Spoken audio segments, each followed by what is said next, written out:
Now, broadcasting on Rockstar Worldwide from the Double Wide Production Studios, this is the Home Movie Legacy Project with your host, Rhonda Vigeant. I got an Nikon camera. I love to take a photograph. So mama can take my chrome away. Rhonda and her guests will share home movie stories that will tug at your heartstrings. You'll learn how to organize, digitize, share on social media, and use your home movies as genealogy research. Learn how to repurpose or even monetize found footage. This is the Home Movie Legacy Project. And now, here's your host, Rhonda Vigeant. Welcome to the Home Movie Legacy Project, where we focus on exposing real solutions to create a media legacy that lives. I hope everyone's having a great week. We've had a very busy couple of weeks here at Pro 8mm, my company here in Burbank, California. We have had a lot of students here the last couple of days because typically a lot of professors who still teach analog filmmaking in their film programs require their students to shoot a final project. And so, I just don't feel like the film schools are stressing to students that, services don't happen on a daily basis anymore the way they once did because the volume of people shooting film is somewhat down, particularly, the times of years that we're not that busy with productions. So it's been kind of crazy, seeing all these students at the counter there scurrying to get their projects in for their teachers. And it's fun. I love the energy, but it's also been exhausting. And I said to myself, we only have like a handful of film schools that do this right now. I said, I can't imagine what it was like 10 years ago when we had 30, 40, 50 film schools all getting those final projects in the end of May. So like I said, while it's really neat to have the energy, I'm older and it's been pretty exhausting, but fun. It really warms my heart to know that the legacy of shooting film on film is being, carried on to the next generation because it's an important legacy. And actually, that's what our show is going to be about today. We're going to talk about sharing our 16 millimeter expertise, which I'm calling our 16 millimeter wheelhouse, because, what is a wheelhouse? Well, of course, I had to look it up in the Urban Dictionary because I'm an old chick. And it said, an expertise that a person or company has that people may not know they have. And, while we have done a great job of building our business around Super 8, a niche that we're completely passionate about for both production and archiving, as my listeners know, we've also done a lot of work to support, promote, and sustain 16 millimeter filmmaking as a format. And so that's what our show is going to be about today. But before we get into the meat and potatoes of the show with my special guest, Phil Vigeant, my unofficial co-host, my expert who knows more than anybody about the topic, I just wanted to make a couple of quick announcements about some events that are happening next week. Because if I tell you next Thursday, it might be too late. I want you to plan your calendar. So next Saturday, June 6th, I will be speaking at Jamboree, which is a genealogy conference sponsored by the Southern California Genealogy Society. And it's a great event. It's sort of like a little mini Roots Tech, if you know what Roots Tech is in Salt Lake City. It's that big, huge genealogy conference. This is a very similar event, but on a somewhat smaller scale. And my topic will be... it's called Sprocket to Me, using your home movies in your genealogy research. And so if you're in the Southern California or Burbank area, it's a great event, Friday, Saturday, and Sunday to do some genealogy research, do some DNA testing, discover your roots, all kinds of different speakers and events. I will be part of the booth in the vendor hall sharing with my sponsor for this show, actually, APO, the Association of Personal Photo Organizers. APO will have a booth there as well. You can find out more about the photo organizing industry and talk to any of us who are as passionate as you are about leaving a legacy that lives. So that's next Saturday, and it's going to be at the Marriott on Hollywood Way across the street from the Burbank Airport. And as luck would have it, our other favorite event is happening the exact same time. So as a staff here at Pro 8mm, we're going to divide and conquer. Cine Gear Expo is an annual gear show. And it's held every year on the Paramount back lot. So how cool is that? You get to be on the lot and be around the sets, and it's a really fun day. Registration is free, I think, up until tomorrow, up until a week before the event. And, it's just a great time, Friday, Saturday, meeting all the different vendors that sell different film and video gear, and you get to play on the back lot. Now, what we're doing that's really special is two things. Kodak is going to host the Pro 8mm team in their booth, and they're getting 2 retro air trailers, which sound like a lot of fun. And we're going to be having a birthday breakfast for Super 8 on Saturday morning, June 6th. I think the breakfast is 10 to 11:30. So if you're planning to attend Cine Gear, or if you're in the Hollywood area, get your free tickets at Paramount. Come on down. We're also going to be doing our popular Do a Shot with Pro 8mm. And what that is we come with a bunch of Super 8 cameras. Kodak comes with a bunch of film. On a first-come, first-served basis, we'll just let you shoot a roll of film for free. And finally, we will have our new Logmar camera there. That's the highly anticipated Super 8 digicanical camera that we have been beta testing for about 6 months now.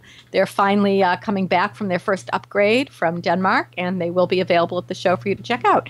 So if you're interested in attending CineGear, go to cinegearexpo.com, register, and look for the Pro 8mm team in the Kodak booth.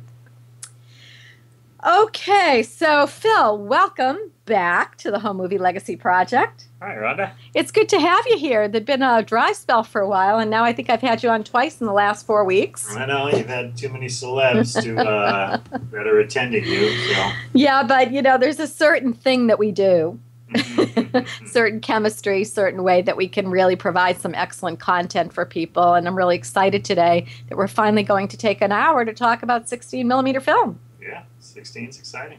16 is really exciting. I mean, one thing that's become obvious to us with less labs and camera services and support for the format, but you have great equipment available, people are beginning to say, well, can I shoot this format anymore?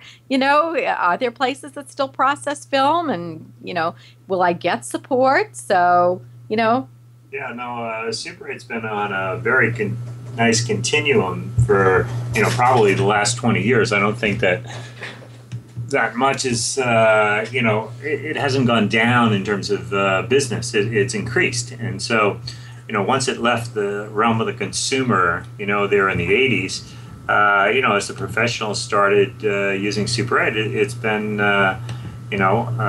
something that has continued to get more popular. New products have come out, like the Logmar camera. New scanners have come out. It's a diverse thing around the world. But 16mm has gone through a dramatic change in the last few years. Unfortunately, as a medium, all the areas where it was popular to use 16mm have shifted over to digital. Yeah, I mean, when you think of 16mm, that was really the workhorse of the film industry, because a lot of people use that as a stepping stone to 35. Right. And Super 8 was considered completely amateur for many years. Yes. And yet 16mm was how we got our news. Yes. It was, fundamental to all film school programs, television shows, and, the best friend a documentarian could have. Yeah, I mean, a lot of productions were done in 16mm. Every music video probably was done in 16mm film. Commercials, like you say, lots of documentaries in Europe. Most of the feature work is done in 16mm. So, yeah, 16mm played a huge role in the, not the most expensive productions, but in this sort of industrial use of motion picture images. If you were doing it, you were doing it in 16. And right now, digital has taken over most of that ground. Most of the productions that were going on in 16 are now going on in digital. So what does that do? That changes the whole way we look at 16. It changes the value of the equipment in 16. It changes the services that are available in 16. Everything has changed. And so what has it changed to? Well, first off, it's still there. Still available. Kodak makes the film. It's still as wonderful as it ever was. But some of the key factors that used to be are no longer. the cost of the equipment, for example, has radically been reduced. Cameras that used to sell for $20,000, $30,000, and everyone recognized that this was the value of an ARRI camera or an Aton Minima camera, or one of those professionally used cameras, is no longer professionally used, and therefore is no longer has that professional value in terms of cost. So you can acquire your own personal ARRI camera in the $1,000 to $2,000 range, in some cases even less. So access to 16 millimeter equipment right now is the best that it's ever been. Because even as early as 8 or 10 years ago, you'd spend that to rent a good 16 millimeter camera, right? All of that, yeah. Yeah, well, I'll give you a typical example. The Aton Minima camera is a beautiful piece of equipment, silent, shoots Super 16, crystal all speeds, PL mount lens, everything a professional would want. It uses a custom 200-foot reel, and Kodak discontinued the reel, which means now you have to find the reel in order to use the camera. Fortunately, we were able to get a large quantity of those reels from Kodak when they decided to discontinue it. But it makes it even a little more complicated to deal with this camera. That camera costs $25,000. No. If you want to buy one used, you'd probably pay about $20,000 for that camera 10 years ago. Mm-hmm. Today, you could buy one of those cameras, I'm sure, for about $2,000. That's just incredible. And that's because people can't really find those 200-foot spools to get the smaller loads of film. They're worried about the spools, and there is no demand for professional production. And when you don't have a professional demand for something, then it no longer can command a professional price in terms of the marketplace, because people aren't out there using it to do paying work and things like that. So nobody can afford to have that much invested in it. Right. And so, there's a lot of it around. It was all manufactured and made very well. It was meant, to be used for, 10, 20 years, and it's very industrial. So now it's available on the open market if you want to buy yourself a 16 millimeter camera and play in 16 millimeter film. So is it kind of, if you build it, they will come kind of scenario? I mean, I would think if people knew they could get those reels, the 200-foot loads, that people would want to use it in some capacity, just like we see people using Super 8 sometimes for commercials and insert shots. And yes, exactly. What you're seeing is people who would have never thought that they could afford, because they couldn't, 16 millimeter, are now in a position where they can afford 16 millimeter. So they can go out and do something in 16 today in the same economics that non-professionals like Super 8 filmmakers work. If you're going to do you're going to do your own project, well, you have to be able to afford your own camera, you have to be able to pay for the film and the processing and the transfer yourself. So it's got to stay within the dollar figure that more average people can afford in order to be used. And now 16 millimeter is in that dollar figure where it never was before. It's interesting. Well, this is all good stuff. We're going to go to commercial break, everybody. When we get back, we're going to talk a little bit more about our 16 millimeter wheelhouse, the history of 16 millimeter, and why it might be still relevant choice for you to shoot with in the future. Don't go away. You're listening to the Home Movie Legacy Project.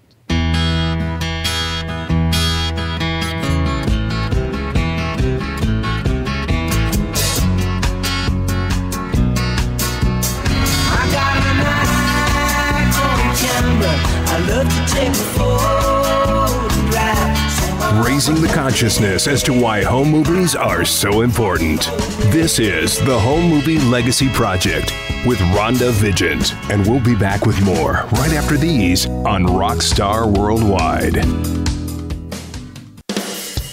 Ladies and gentlemen, it's time for you to create indestructible wealth. Get ready for wealth with Paul Mata and create indestructible wealth.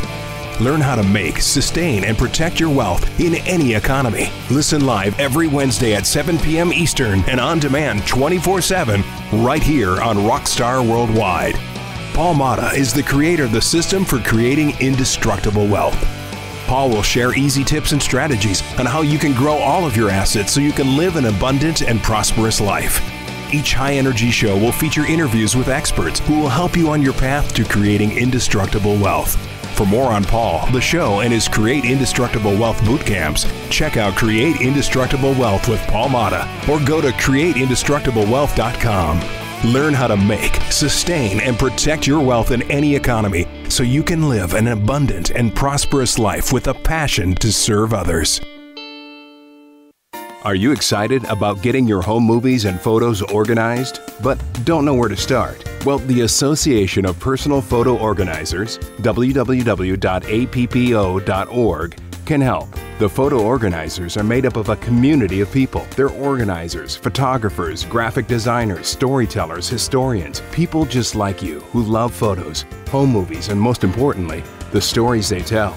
Through training, education, networking, and collaboration, the Association of Personal Photo Organizers strives to advance this new and growing profession of photo life management. Our hundreds of trained personal photo organizers specialize in helping you rescue your irreplaceable photos and home movies and organize them in ways that make it simple to share your memories, lives, and traditions. Our goal is to help you make those distant memories tangible so you can cherish the life that you share with others. If you need help, look for a personal photo organizer near you by going to appo.org. We are excited and ready to help.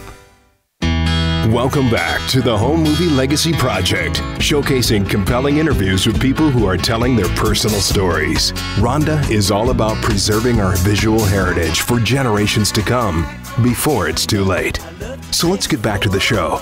It's the Home Movie Legacy Project on Rockstar Worldwide. And here again is your host, Rhonda Vigeant. And welcome back to the show where we're talking to our expert guest, Phil Vigeant, about 16mm film, past, present, and future.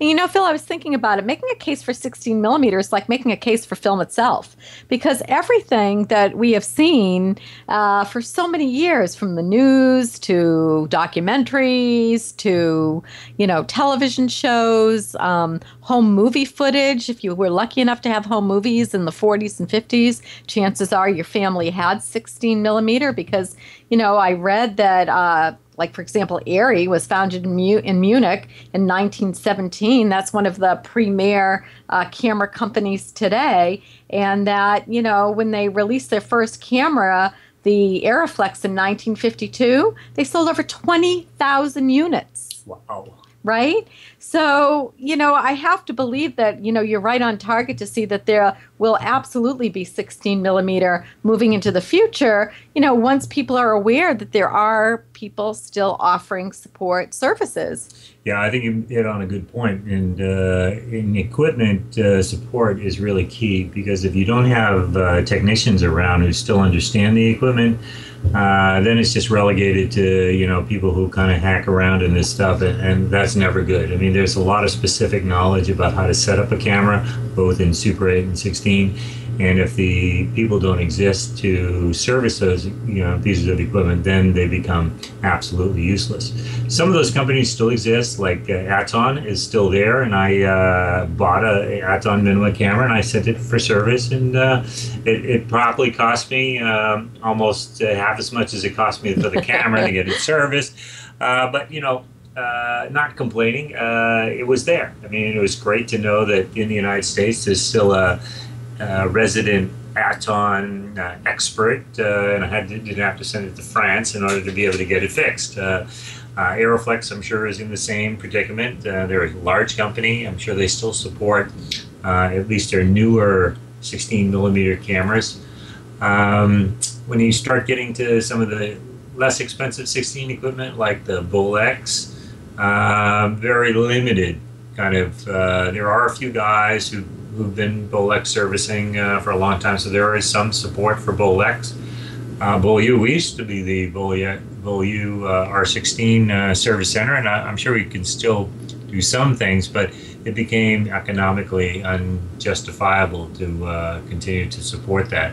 And had I known that 16 was going to bounce back, I probably wouldn't have walked away from it quite so quickly. But at the time, it just didn't seem like anything that would ever be, it's like record albums, it's like who would have ever guessed, that we would go back into our closets and pull out those albums. So, exactly. We're all at fault for some of that kind of stuff. So, the Bullior 16 is not as well made a piece of equipment. I don't think it has the longevity anyway that something like a Bolex would have. Bolex cameras are made particularly well, Swiss like watch design kind of stuff. So I think you'll see those cameras, at least the better Bolex cameras, available in the market to shoot, into the future. But you will be paying, the service guys in those areas are still professional guys, so they're not used to charging $100 to do something. Right. Their typical repairs are, $1,000. So. Right.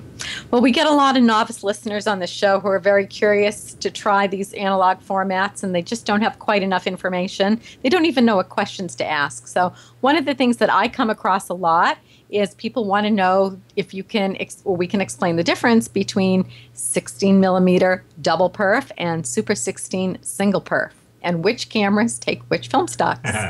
Okay, well, double perf came first, and then at one point in the history of 16 millimeter, they decided to use single perf. So film. let's back up. Explain to our novice listeners, our newbies to filmmaking, even what double perf is. Yes. Okay, in Super 8, there's only perforations, the little holes that allow the camera to pull the film through it, and the projector on one side of the film. It's a single perf material. In 16 millimeter and in 35 millimeter, there are perf holes on both sides, and this allows various equipment to pull the film using both sides of the film to give it better stability and to make transporting it at high speeds and things like that more efficient.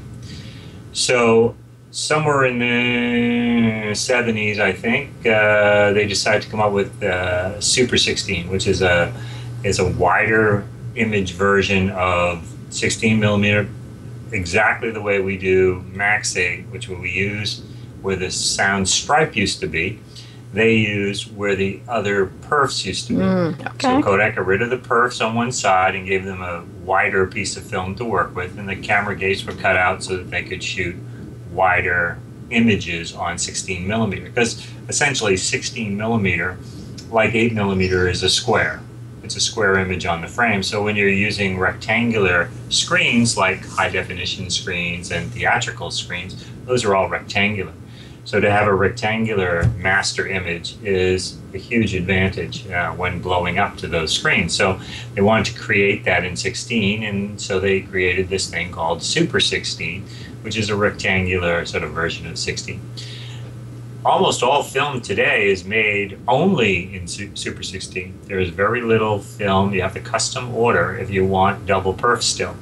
You can only get single perf regularly from Kodak. So there is no double perf regularly made. You have to make a custom order. You have to order quite a good quantity, in fact, more than even we would want to order to stock. So that's how little double perf regular 16 film is available.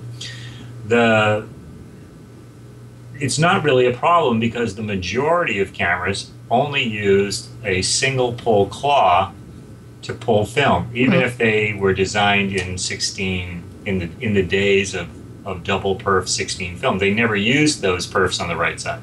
They only used the perfs on the left side to pull the film. So the camera and the gears, which is what you really have to check, is the sprockets that pull the film through the camera and the claw that advances the camera. Is it single? In other words, it uses only one set of perfs to pull film and to pull it through the gate. Or is it double? Does it have a sprocket wheel that has little teeth on both sides to mate in with film that has holes on both sides? Now, most of your modern cameras, Bullior, Bolex, Aeroflex, Aton, all the better equipment that's out there, will all, even if they shoot regular 16, can use the Super 16 film because they only need the sprockets on the one side. It's only some of your older cameras, those kind of 30s and 40s made cameras. Like the Russian cameras? No, most of the Russians are single perf as well. But the older Kodak kinds of cameras and things like that, you'll come across quite a few of those that actually do need both perfs. And interestingly, it's usually the sprocket wheels that are both. So I've actually seen customers who will file out the teeth of the sprocket so that they can still use their old camera with Super 16 film. So you can get around it, but if you happen to have one of those really old, cheap kind of cameras, and you put this roll of Super 16 in there, it's not going to run through the camera because it's going to poke holes in the other side. So you have to be a little bit aware if you have those older cameras. But so for the most part, most people can use Super 16 film. The only other real exception to that rule is high-speed cameras. There are 16mm cameras that were designed to do high-speed photography and film at 100 or 200 frames per second. They use the second set of sprockets for stability. So those high-speed cameras have to have the double perfed film. They can't use the single perf film at all. But most of the regular cameras, you're fine. Good to know. The other question that comes up is that 16mm film comes in different load sizes and is loaded different ways. Right. People will ask me, does a daylight load mean I can load it in broad daylight like I can my Super 8 cartridge? Or do I still have to go in a dark room or put it in a changing bag? Cameras like the A Minima take a 200-foot load. Can you talk a little bit about which cameras take which loads and demystify for our listeners how to know what load to put in your camera? Yes, there's I think there's actually 4 different types of loads that you can order for 16mm cameras. You can order 100-foot daylight spools. You can order 200-foot loads. You can order Aton 200-foot loads, and you can order 400-foot loads that are on cores. Beyond the physical size of how much film you're getting, they're also configured different for the different cameras. So a 100-foot daylight spool is on what's called a daylight reel, and that reel can be handled in not full daylight outside in the bright sun, but in subdued lighting. You don't have to go into a dark room in order to load a camera with a daylight spool. This was the same with regular rate cameras. Their film comes on a daylight spool. The metal of the spool blocks the light from infiltrating into the film. And so even though the film is physically exposed to the light when you physically put it into the camera, it's only that little bit of film that's on the outside that gets fogged. All the stuff that's inside the roll does not get exposed to light when it's in a daylight spool. So the 100-foot daylight spools will go in most cameras. Bolex, Bolus, Aeroflexes, except for this A Minima camera. That's something different. But you have the French. Yeah. You have to be certain that your camera has the correct little square hub that the reel fits into. And cameras that take 400-foot reels have a different kind of configuration to fit them into the camera, and I'll talk about that in a second. So let's just go in chronological order. 100-foot spools, most cameras can take. They're on a daylight reel. You don't have to be in total darkness. You can work with them with some light, and you can load it in almost any camera. So they're very popular. The 200-foot reel isn't used hardly at all, so let me talk about that. Then there's the custom Aton 200-foot daylight spool. So it comes in a daylight spool. It's only used in the Aton A Minima camera. And it's also loaded on the reel what would be upside down for a normal reel. So it's actually reeled up on the reel differently than the 100-foot spool. So if you don't have an A Minima, you don't work with that at all. That's only dedicated for the A Minima system, is that A Minima 200-foot daylight rod. The other most popular thing is to have 400 feet on a core. Now the 400-foot reels are core loaded, so they're on actually a little piece of plastic that's a 2-inch core. And that has to fit into your camera, and you have to make sure that you have the core adapter for your camera. if you don't have your core adapter, then there's no way of putting the physical film into your camera. You might just have the little square 100-foot thing to in your camera. So you have to make sure that you have the core adapter in your camera in order to be able to use the 400-foots. Now the 400-foots have no reel whatsoever. So if those 400-foots are exposed to any light, if you open that can, that's gone. Your film is dead. Your film has all been ruined. So when you're handling 400-foot core-loaded film, this has to be handled professionally. It has to all be done in absolute darkness. And typically, it's loaded into the magazine in a changing bag, which is like a little light-proof tent that you can put this stuff in, and you put your hands inside, and oh my God, it's like a whole learning experience, right? Well, for people who've only ever swiped with their finger, this is a whole different skill set. Yeah, working in 400-foot mags is something you have to do, you have to learn, you have to practice at. This is why there used to be full-time jobs for people on film sets who just handled the film part of it. So it's very difficult for a person who's never done film. They have to go through and learn all that process. But if you're working with 16mm with the daylight spools, it's not so difficult because you're doing it kind of like Super 8. It's not quite as protected as the cartridge, but you can still do it. But make sure that you have with your camera whatever take-up vehicle you're going to use. Like if you're shooting a 100-foot daylight reel, make sure you have a 100-foot daylight spool to take it up on. Because oftentimes people will buy a reel and they don't realize they have to have a take-up reel in their camera, and that doesn't always come with the camera. So then they find themselves, how does this thing get taken up? It's taken up on a reel, you have to supply it. So make sure that when you buy the film, you have the right adapter in your camera to load the film, and you have the take-up vehicle, whichever way you're going to take up. If you got 400 footers, you're going to take it up on a core. But you have to make sure you have the appropriate things for your camera. It's not that difficult, but you have to know the difference. Okay, lots to know about 16mm. We're going to commercial break. You don't want to miss a thing. Come back with us in a minute on the Home Movie Legacy Project.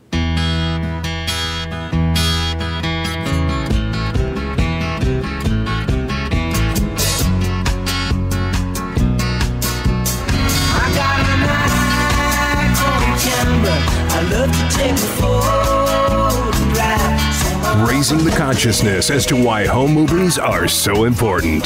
This is the Home Movie Legacy Project with Rhonda Vigeant, and we'll be back with more right after these on Rockstar Worldwide.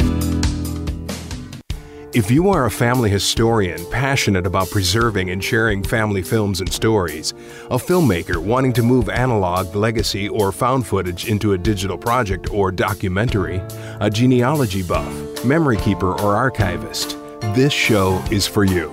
The Home Movie Legacy Project.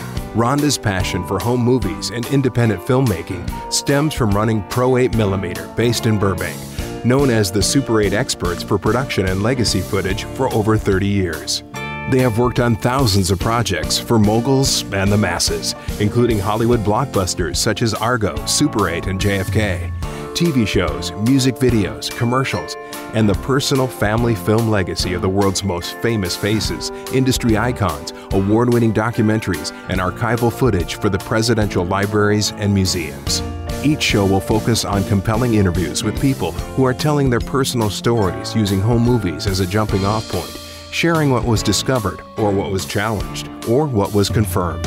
Expert guests will share best practices to organize, digitize, socialize, and even monetize your old media formats and cutting-edge ways to bring them back into your digital life. And don't miss the weekly Tech Talk segment featuring Phil Vigeant, the other half of the Pro 8mm story. Learn insider industry secrets of how to become head of your own studio. Don't miss the Home Movie Legacy Project, Thursdays at 7 p.m. Eastern on Rockstar Worldwide.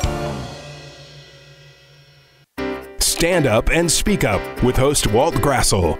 Sharing stories of people who have taken steps to overcome their fears and now lead stronger, more fulfilling lives. Are you ready to take that first step towards a different life? Join Walt as he shares his tales of triumph over stage fright and public speaking. Walt has performed stand-up comedy at the Hollywood Improv, as well as the Flamingo in Las Vegas, and wants to help you conquer whatever is holding you back. Join him and his guests for Stand Up and Speak Up. Every Thursday at 2 p.m. Eastern, right here on Rockstar Worldwide and on demand 24/7. Rockstar Worldwide from Double Wide Productions. Welcome back to the Home Movie Legacy Project, showcasing compelling interviews with people who are telling their personal stories. Rhonda is all about preserving our visual heritage for generations to come before it's too late. So let's get back to the show. It's the Home Movie Legacy Project on Rockstar Worldwide. And here again is your host, Rhonda Vigeant. And welcome back to the show. The legacy of 16 millimeter filmmaking goes back to the 20s. My grandfather shot 16 millimeter in the 1940s. I'm so grateful to have that film. It really is a window into an era. It's almost like making a phone call to the past, as an archivist friend of mine said today when she was in visiting me. I love that thought. But, you know, it's still relevant as a production medium, and that's why we're here today talking with Phil to find out, you know, what is the best way to go about shooting 16 millimeter. There's tons of great used equipment out there on eBay. You know, there's still film stocks. There's still labs like Pro 8 millimeter. We're processing it, transferring it. We want to make sure for those people who want to start shooting 16 that we get you on the right path. And so, Phil, before we went to break, we were talking about how, you know, you have to have some skill in terms of loading and unloading these cameras. You know, what would be a good place for people to start? I mean, I myself was shocked when you ordered both an Airflex and a Minima to see one was huge and one was small. And, you know, those are all things to consider, right? Yeah, when you look at them on eBay, it looks like they all look like a little bit bigger than a Super 8 camera. And then when you actually get one, you realize, oh my God, this is an 18-pound piece of equipment. And I'm going to have to lug that thing around if I'm going to shoot on it. The Airflex. Oh my God, the Airflexes are huge pieces of equipment. A guy came in the other day with an Erie BL, which is a beautiful looking piece, like I say, on eBay. But you look at it and you're going, I didn't quite fathom how big this thing is, you know, in terms of carrying it around. And I foolishly thought, you know, I'm going to take this thing on vacation with me, you know, I'm just doing a drive up to San Francisco, but just lugging the thing around and taking it out of the car and setting it up, you know, it's not a casual photography piece of equipment. I mean, it's like when you're used to Super 8, you just grab your camera and go. I mean, when you're shooting 16, there's setup. There's a learning that has to go into it before you're ready to go. And most people who, you know, if you want to start, you just have to give yourself some time. Don't think about, I'm just going to get this camera and go shoot this weekend and do the music video job. You better go get a camera. You better shoot a roll, you know, at your leisure. You better get used to the whole process, which, you know, and that'll sort of, you know, once you've done it a little bit, you get why you don't use this or you do that, and you have this extra thing right with you. But until you've experienced it, it's very difficult to know that kinds of parts of it. Like I say, on eBay, those cameras don't look much bigger than a Super 8 camera. So be careful of that. They're a bit much bigger commitment mechanically and stuff like that to something than buying a Super 8 camera. Right. So I really like what we've done in terms of offering 16 millimeter packages, film processing and transfer, that help people out with the budget and the workflow and figuring out how much film they need, runtime and all that. So I think that's a great way that Pro 8 millimeter is supporting people that want to work in 16. Yeah, well, we've always done 16. We've always marketed Super 8 because basically no one took Super 8 very seriously, and that gave us a market position to be the ones who took Super 8 seriously. So everyone came to us for Super 8 because they know, oh, okay, these guys are serious about doing this Super 8 thing. We were always doing 16 millimeter as well, but there are hundreds of companies doing 16 millimeter. What's happened over the last 2 or 3 years is that hundreds number has dropped to like zero. Because most of those companies were designed around the structure of professional filmmaking. They weren't designed around the structure of using film for a few rolls here for a few shots, or doing an insert sequence and small project parts of bigger projects. They were used to the big project being done.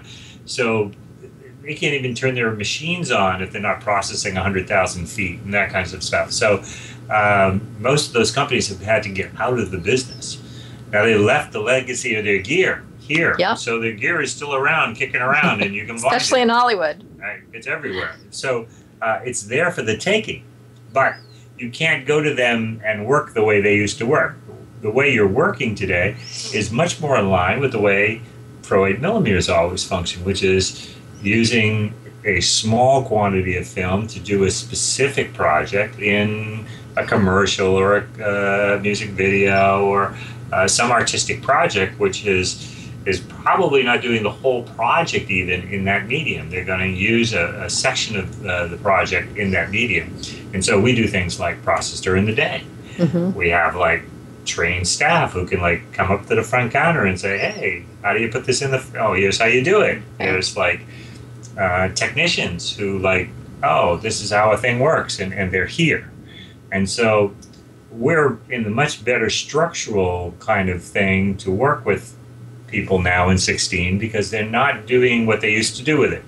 There's still some of that going on, and there's a few really small group of companies like lab business-wise, PhotoChem, that can still handle 100,000, you know, and if a show like The Walking Dead is around, you know, they're not going to work with Pro 8, they're going to work at PhotoChem, you know, it's designed for that, you know, kind of volume.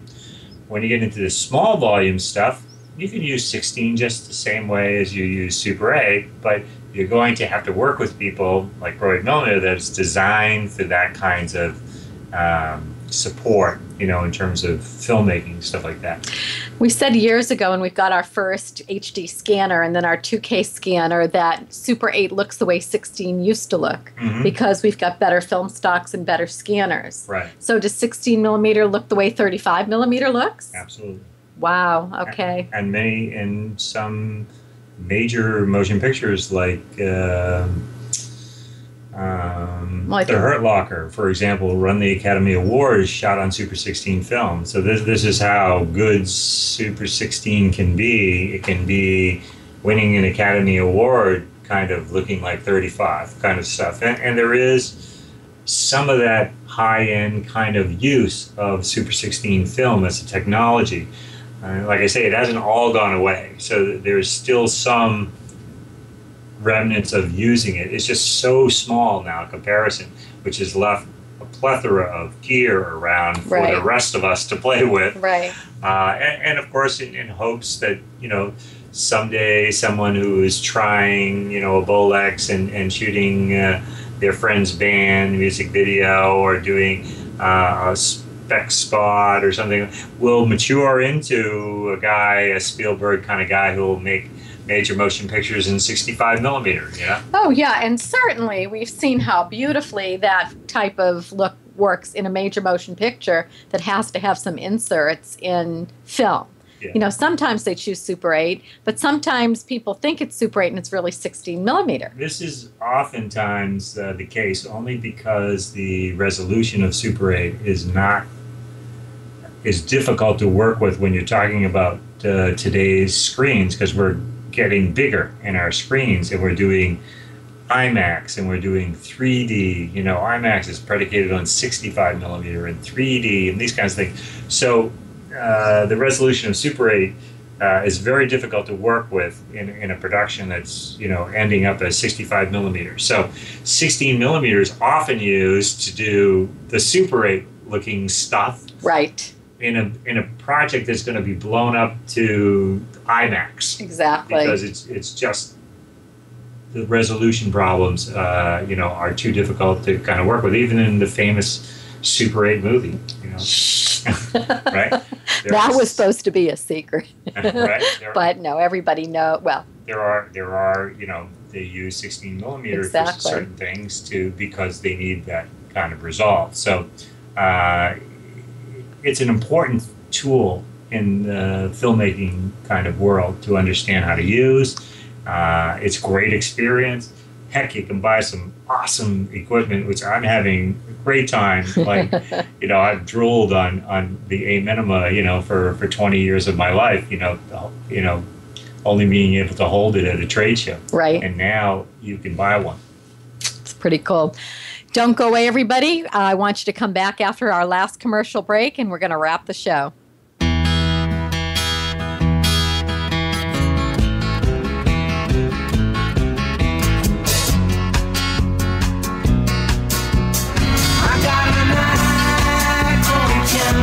I love to take a photograph. Raising the consciousness as to why home movies are so important. This is the Home Movie Legacy Project with Rhonda Vigeant, and we'll be back with more right after these on Rockstar Worldwide. Katrina Garcia is the owner of KVA Virtually Everywhere, providing social media and training services to her clients. She started KVA Virtually Everywhere with the intent to save the typical entrepreneur and business owner time, yet still keeping their clients engaged. Social media these days is still very confusing and takes up a lot of time to do it properly. Thus, the reason Katrina has put many things in place to help her clients get past the confusion and into a forward movement. Whether this be social media postings, e-newsletters, blogs, or simple website design and maintenance, she helps her clients understand the why and how to get it out there to their targeted audience. Katrina has learned from trial and error, as well as extensive training on what works best for each client. She doesn't take a cookie-cutter approach, but really expresses each client's wishes and needs. She has a virtual team that helps KVA Virtually Everywhere implement your specific marketing plan to get you out there and noticed using your voice and style. Are you excited about getting your home movies and photos organized, but don't know where to start? Well, the Association of Personal Photo Organizers, www.appo.org, can help. The photo organizers are made up of a community of people. They're organizers, photographers, graphic designers, storytellers, historians, people just like you who love photos, home movies, and most importantly, the stories they tell. Through training, education, networking, and collaboration, the Association of Personal Photo Organizers strives to advance this new and growing profession of photo life management. Our hundreds of trained personal photo organizers specialize in helping you rescue your irreplaceable photos and home movies and organize them in ways that make it simple to share your memories, lives, and traditions. Our goal is to help you make those distant memories tangible so you can cherish the life that you share with others. If you need help, look for a personal photo organizer near you by going to appo.org.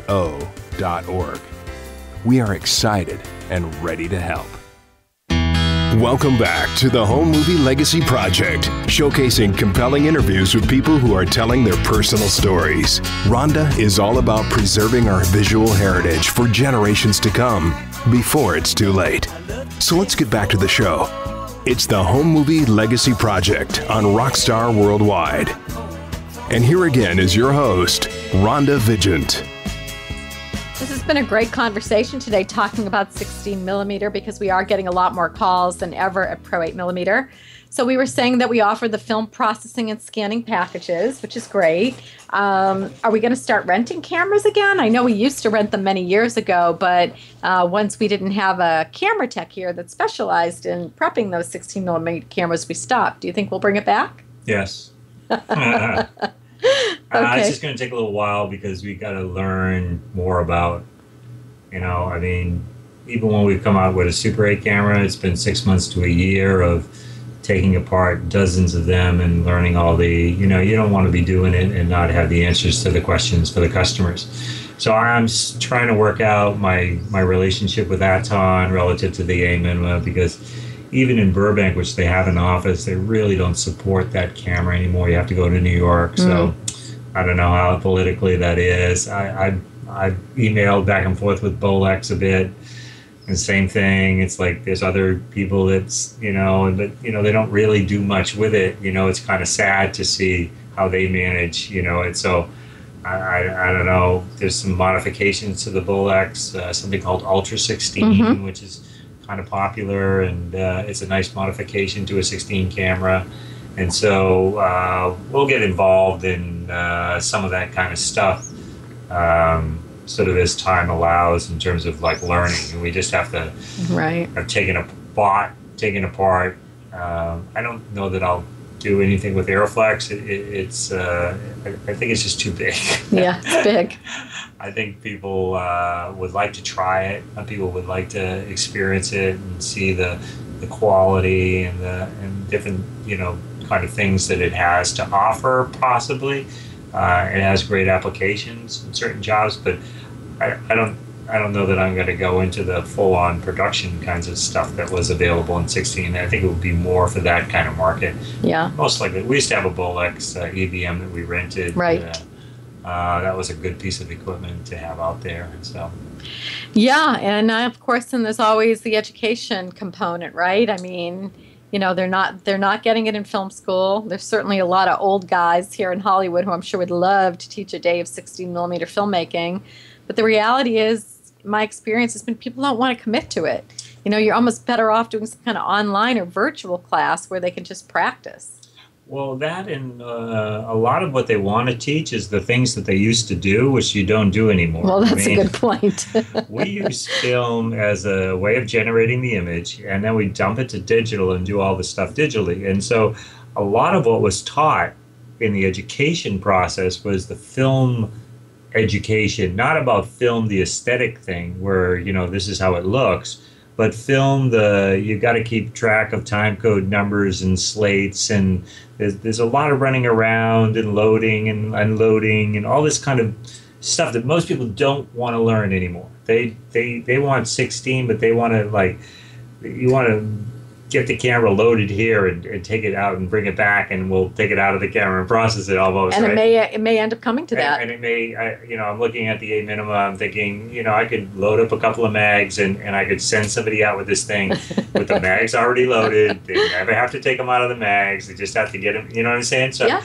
It could be that's the view of, or, daylight spools minimum, I just don't picture, people, someone coming in here and wanted to rent a camera that had to load the film in a changing bag, that would be a non-starter for me. I just can't imagine people doing it. But the other side of it, and we're having those customers coming in who are just the aesthetic parts of film, and they're processing it, and scanning is the same price as Super 8, so it's not like it's double the cost. Right. It's more costly in the film, but it's and a little more costly in the processing, but it's the same in the scanning. So it's actually a pretty good deal in terms of what you get image-wise compared to how little more you have to put in cost-wise. But the other thing you have to put in is you have to put in some of your time into the knowledge kinds of stuff. So we have to adjust. We're doing a lot of that here already. So oh yes. So we're okay with doing that kind of work. But that's the work that's going to have to be done. You're going to have to hand hold,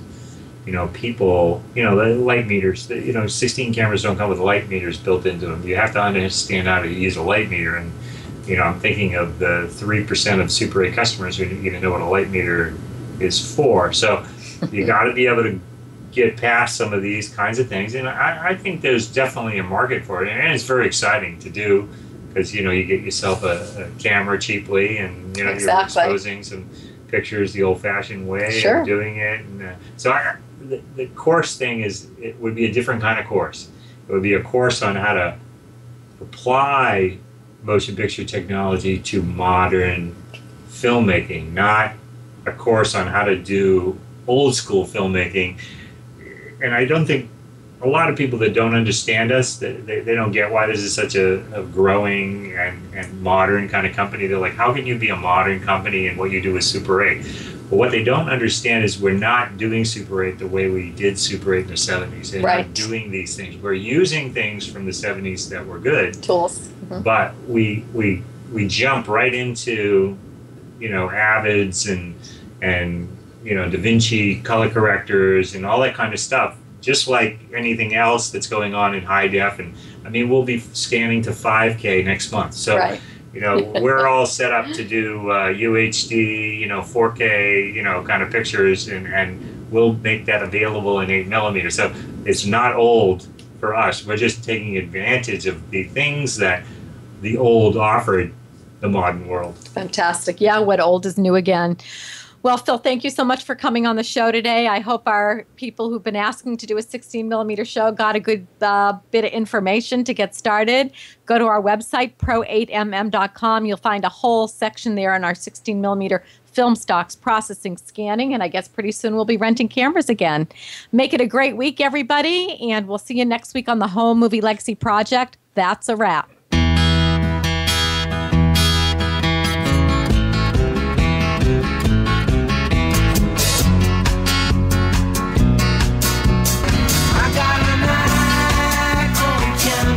I love to take a photograph, so mama can take my chrome away. Thank you for being part of the Home Movie Legacy Project with your host, Rhonda Vigeant, here on Rockstar Worldwide. Each week, you'll learn how to take an oral history and a compelling story that will make your great-great-grandkids laugh and make your parents feel young again and get that Generation Y interested in their family tree. This is a different kind of reality show, one that is revealed through the stories and frames shot long ago. So you can shift your focus, transform your understanding, and move forward in your life. The Home Movie Legacy Project. For more on Rhonda and the show, check out our website, homemovielegacy.com. Then be here next week as the journey continues. The Home Movie Legacy Project with Rhonda Vigeant. Thursday evenings at 7 Eastern here on Rockstar Worldwide.